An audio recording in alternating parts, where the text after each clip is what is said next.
Jasmine and Aladdin, the real-life remix. Not so long ago, in a palace amongst desert land, Zakia was the daughter of a powerful businessman.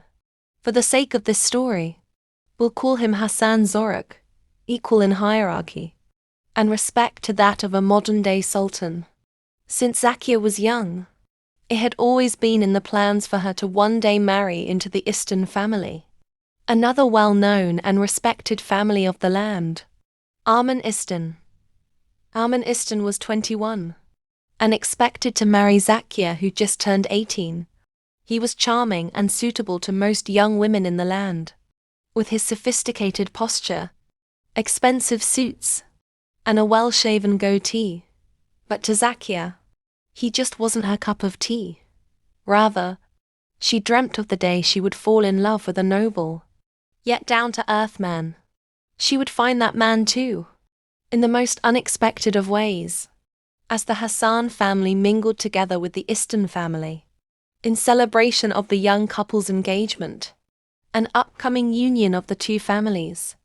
Zakia hid in her room inside the palace, peeking out her window with a frown. As she sat there, face in palm, scanning over the massive party below in the courtyard, something suddenly caught her eye. A young man who looked about early 20s, dressed in a catering uniform, was swiftly and methodically picking the pockets of unaware guests. Zakia should have yelled or alerted someone to him, but she couldn't help but to keep checking him out. He was tall, with wavy, dark brown hair, thick eyebrows to match, and his eyes, honey brown in the sunlight, slightly slanted on the ends, long eyelashes. Zakia suddenly realized the young man was now looking up at her, watching her staring at him, like a stalker. She ducked, then slowly lifted her head back up, only to find the young man grinning at her. She ducked again, then slowly rose for a second time. This time he was gone. Who was he? Zakia thought. He looked just like the man in her dreams. That's when she noticed something in the ground, glimmering in the sunlight. He must have dropped it after picking someone's pocket, she thought. Zakia ran down to the party and went to where she saw the shiny trinket. When she found it, she picked it up, finding a diamond-shaped genie bottle with the letter Z on it. Looking around to be sure no one was watching, Zakia swiftly pocketed the charm. She didn't know why exactly. Zakia was from a wealthy family and could have anything she asked for from her father. But something about that charm, and the man who just dropped it after stealing it, tugged at Zakia's curiosity. Zakia, come. Your mother-in-law was just about to make a toast, Hassan bellowed reluctantly. Zakia did as her father asked, but instead of listening to the toast, Zakia couldn't get her mind off of the thief. Within days, she was downtown in the market area of the city, searching for the mysterious man. Zakia walked through the market with her fathers, our bodyguards trailing just a few feet behind. After an hour or so, she finally spotted him. The thief who dropped the stolen charm was just feet away, walking down an alleyway. Zakia quickly thought about how she could ditch her bodyguards. "I'd have to use the restroom," she told them, before walking into a store. Once she was out of their line of sight, Zakia ran through to the side entrance of the store, leading to the same alleyway her thief had just walked down. Quickly, Zakia scurried to the next corner, watching as her thief walked down a set of stone steps. Then around a corner and out of sight again. Zakia hurried down the stone steps, and before looking first, she ran around the corner and straight into his muscular arms. It was him, her thief. "Why are you following me?" he said. They were in a crevice between two buildings, all face to face now. I wanted to return this to you," Zakia said, holding up the charm. The thief looked at, then grinned. "Thank you. I was missing that," he said. "So you didn't steal it?" Zakia blurted out. "No, Henry," the thief replied. "This one was mine." Zakia followed up quickly with, "What is your name?" And after a moment, the thief answered, "Dedam Sayan Aziz Ponsint." "So that's why the Naziz on your charm?" "Mes." Zakia grinned. My name starts with a horse too. Palme Zakia, Zakia Zorokup. Zayan grinned again, exposing his perfect teeth. Then, I think you should keep this charm, Ami said, handing it back to Zakia. For a moment their hands stayed locked together. They were still face to face, cramped between the two buildings, body against body. Zakia. Ah! The guards yelled from a distance. You'd better go. Princess Wu, Zayan said. Reluctantly, Zakia nodded and stepped out of the crevice. See you, where can I find you again? Then she pleaded. Zayan smiled, responding. But can you sneak out at night? Oh yes. Mimi, Zakia replied swiftly, not wanting to seem like a nun. She never had before, but tonight she would make her first sneak-out heist. It wasn't as difficult as Zakia had imagined, either.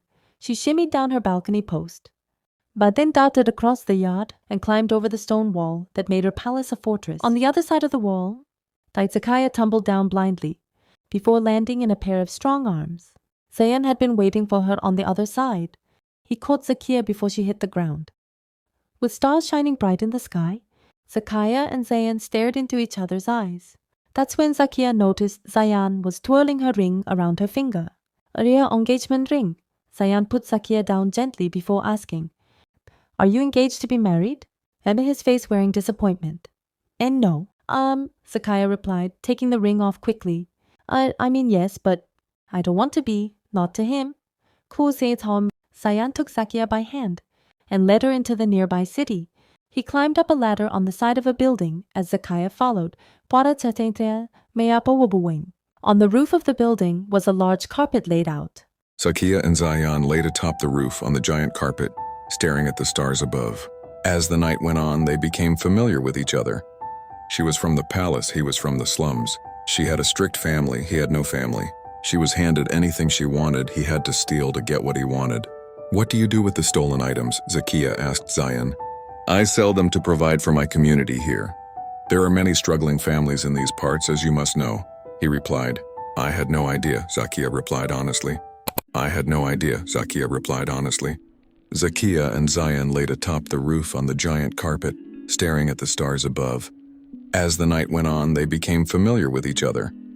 Meet me here tomorrow at noon and I will show you, Zayan said. When Zakia went back home to her palace, all she could do was think about how privileged she was living, in comparison to the stories Zayan had told her about all the poor people downtown. Then she made up her mind. She would be his Robin Hood. Early the next morning, Zakia went out to her mandatory breakfast date with Amanistan. On their way back to the palace, Zakia finally took notice of the rundown city. This time she paid attention to the not-so-glamorous aspects. A mother feeding pieces of bread to her children who looked dirty and hungry. Two homeless men fighting over $1 they'd found on the ground. Stop! Zakia demanded Aman. Looking puzzled, Aman did as she requested and pulled to the side of the street. Give me 375.03 real, $100 please, she begged. I want to buy something expensive. After looking at her begrudgingly, Aman finally handed her the money. Zakia jumped out of his car and ran to the nearest teller. Make this into halal, please, she told the teller. Puzzled, he did as she asked. Once Zakia had the change, looking over her shoulder to Aman still in the car watching her, she walked up to another stand, next to the mother and children. Kneeling down below the food stand, Zakia handed the money over to the woman. The woman looked at Zakia puzzled. Please, Zakia pleaded, for you and your children. The woman bowed her head, hands together, thanking Zakia. When she stood back up and turned around, there he was. Zayan stood watching her from across the street. He was tall and handsome as usual, with that sexy grin. Zakia held up her pointer finger, gesturing for Zayan to wait. She then walked over to Aman, leaned into the car window and told him she would be shopping a while so he could leave. Aman reached into his wallet and pulled out 2 more $100 bills. Zakia kissed him on the cheek, showing forced gratitude. Then after Aman left, Zakia met with Zayan. We have till dusk, she smiled. And what will we do with these? She said, holding up the bills. Zayan grinned. Princess, you have done well. So, Zayan and Zakia spent the day handing out money to those in need. Once they finished, Zayan led her to another rooftop. From there, they climbed down a ladder into a bedroom. This is mine, Zayan said. It is no palace, but it's mine. I like it, Zakiya said as she bashfully traced her finger along his arm. Zion, staring into her eyes, suddenly lifted Zakiya up. Passionately kissing each other with Zakiya in his arms, Zion backed up until they hit the cement wall. They continued kissing. Zion laid Zakiya down on his comforter. Zion, who was already shirtless by now, stood over Zakiya, glistening in sweat. I no longer see your ring, he panted, passion burning between the two. That's because... I want to be all yours, Zakiya said. With that, they made out. They kissed all day into the evening, where Zakiya fell asleep in Zion's muscular arms. When she awoke, Zakiya was in a panic. What time is it? She yelled, desperately searching for her clothes that were thrown across the room earlier. Relax, Zion responded. It is not quite dark out yet. I must get home, Zakiya panicked. I will get you there, Zion assured. Borrowing a neighbor's electric scooter, Zion sped toward the palace under the moonlight. With Zakiya on the back, arms wrapped around him tightly. Though she was about to be in a world of trouble from her overprotective father, she didn't care. The wind was blowing her hair into the night as they sped along. Zakiya was radiating from the events of the day. Finally, Zion stopped a few properties before her palace. After a passionate goodbye kiss, Zakiya was back over her fortress wall and headed into her palace. I was just about to report you missing. Where have you been? Hassan yelled from his waiting spot on the stairs. Father, I'm sorry. Aman dropped you off hours ago, Hassan interrupted before she could sputter a lie. Yes, father, but You are forbidden to leave. Zakiya ran up the stairs into her room, warm tears streaming down her cheeks. How would she ever see Zion again if she was forbidden from going out? While Zakiya was in her room crying, her father was forming a meeting with the Istans. Find out who she was with. Hassan commanded one of his security details. And you, Aman, take Zakiya out more often, Aman's father, Mohammed Istan, demanded. Father, I tried. She always says no, Aman said. Then you are not doing something right, Mohammed Istan replied sternly. Zakiya is on lockdown from now until the wedding, Hassan stated. Unless she's with you, Aman, she is not permitted out anymore until your wedding day in 5 days. The reason Hassan was so eager to marry his daughter off to the Istan family was because the Istans were paying a large sum of money for Zakiya, due to her title and inheritance of the Zorak financial group, which was worth billions. However, as Zakiya laid crying on her bed, feeling defeated, she suddenly felt strong arms around her. Zakiya turned to find Zion laying in her bed with her. You came, she exclaimed in a hushed tone. I'm here to save you if you want saved, Zion whispered. Without hesitation, Zakiya nodded. Within minutes, Zion and Zakiya were climbing down her balcony and darting across the yard and up over the cement wall. That night, Zakiya slept safely next to Zion in his room. She felt protected laying between Zion's muscular Arabian arms. The next morning, Hassan Zorak awoke to Zakiya missing. Immediately, he pulled his power move by summoning the police force to his palace. I'm offering a large reward to anyone who finds my daughter and arrests who she is with, Hassan commanded. He then turned to Aman and his gang of men. Find out who she was with last night and do what you must. Aman nodded. It didn't take long either before Aman and his men found themselves outside of Zion's rundown apartment complex. Zion, unaware, kissed Zakiya, who was still sleeping, then headed out to fetch breakfast for them both. As soon as he walked out to the street, there was Aman leaning against his expensive car and his gang of men surrounding him. So you like to steal my fiancé, do you? Hassan yelled to Zion. Confused at first, Zion continued staring at the men. Then he realized what was happening and took off running back down the dark hallway to his room. Once inside, he quickly woke Zakiya up and commanded her to follow him. Throwing on Zion's flannel shirt to cover up better, she swiftly climbed the ladder to the roof as Zion followed. Just as they reached the roof, Zion's bedroom door came crashing in. Zion grabbed Zakiya's hand and sprinted across the rooftop, jumping from one to another. Then, with Ammon and his men closing in, they hit a dead end. The next building was too high to jump to, and the only way down was to an alleyway below. Zion jumped down, then beckoned for Zacchaeus to jump into his arms. Zacchaeus hesitated, but only for a moment, as Ammon and his men were just one rooftop away now. Putting all her faith into Zion, Zacchaeus finally jumped into his arms. Zion successfully caught Zacchaeus. They ran down the alleyway, then hid in the same crevice between two buildings that they had previously been in, face to face. Body against body again, Zion and Zacchaeus barely breathed as Ammon and his men ran past them. Once they were in the clear, Zion took Zacchaeus by the hand again and led her in the opposite direction from the way that the men ran. "Where are we going to go now?" Zacchaeus yelled as they ran. "We can't go back to my room." Once they were back to the front of the building, Zion realized that Ammon had left his car running with the keys inside. By now, a crowd of poor people circled the car, having not seen such an expensive car up close before. "Trust me?" Zion yelled back to Zacchaeus. "Yes," Zacchaeus yelled back. Then Zion stopped at the car, opened the passenger door for Zacchaeus. Just as they sped away, Ammon and his men could be seen in the rearview mirror, yelling and running after the car. As Zion took off down the street, speeding to get out of the city, he and Zacchaeus confessed to each other. "I think I love you, Zion," she said. "I love you too, Zacchaeus," he replied.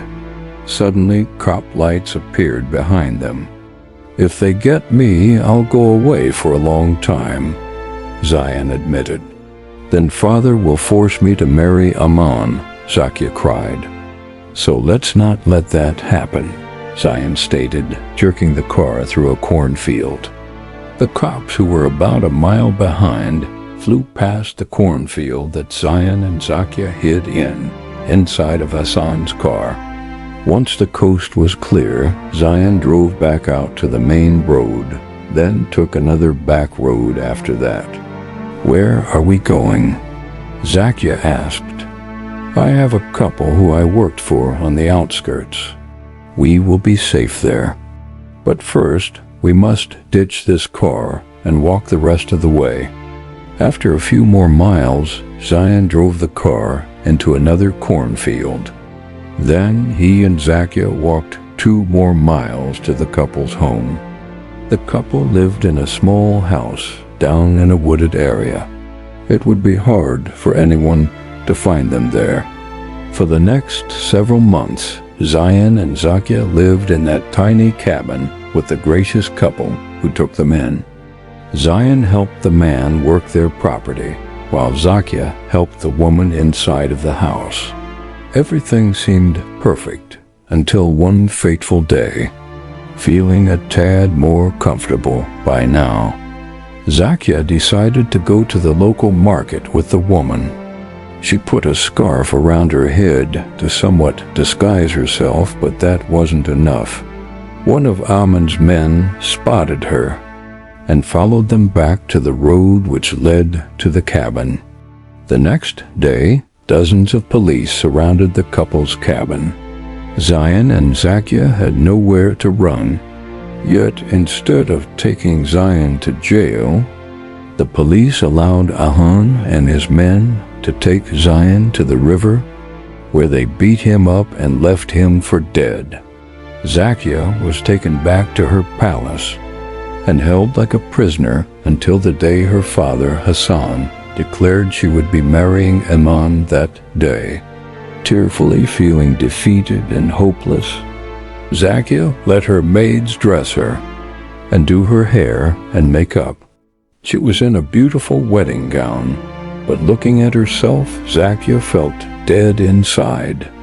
She assumed by then that Ammon and his men had killed Zion, so there was nothing left but to submit. As Zacchaeus tearfully walked down the aisle toward Amun in her Arabian wedding dress, she glared at her father through the veil. Then it was time to say their vows. Amun started with his, which was obviously written for him. Then it was her turn. Hassan had figured in advance that his daughter would be too stubborn to say any vows, so he had one of Zacchaeus' cousins recite vows for her. Then, just as the minister was about to pounce the man and wife, Zion came back from the dead.